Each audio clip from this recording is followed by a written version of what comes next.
బెంగాల్లో axis my India అయితే ఈ రోజున తన లెక్కలు చెప్తానంటోంది. ఎక్కువ మంది జనం బయట చెప్పలేదంటోంది.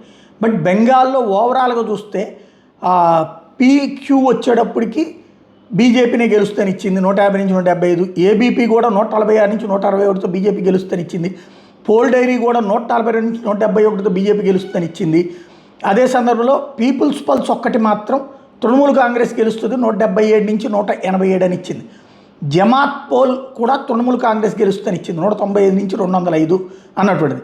ఈ పీపుల్స్ పల్స్ బీజేపీకి 95 నుంచి 110 ఇస్తే జమాత్ పోల్ బీజేపీకి 80 నుంచి 90 ఇచ్చింది. అంటే టోటల్గా 5 ప్రధానమైనటువంటి సర్వేల్లో 3 బీజేపీకి అనుకూలంగా, 2 ఇటు టీఎంసీకి అనుకూలంగా వచ్చినాయి.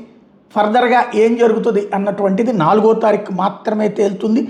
యాక్సిస్ మై ఇండియా వాళ్ళైతే ఈ కాన్సెప్ట్ ప్రాబ్లమేటిక్గా ఉంది. పబ్లిక్ భయంతో ఏం చెప్పట్లేదు. 20% మంది అది కూడా తొలి దశలో చెప్పారు, రెండోసారి చెప్పబోతే నేను వదిలేస్తానని చెప్పినటువంటి పరిస్థితి.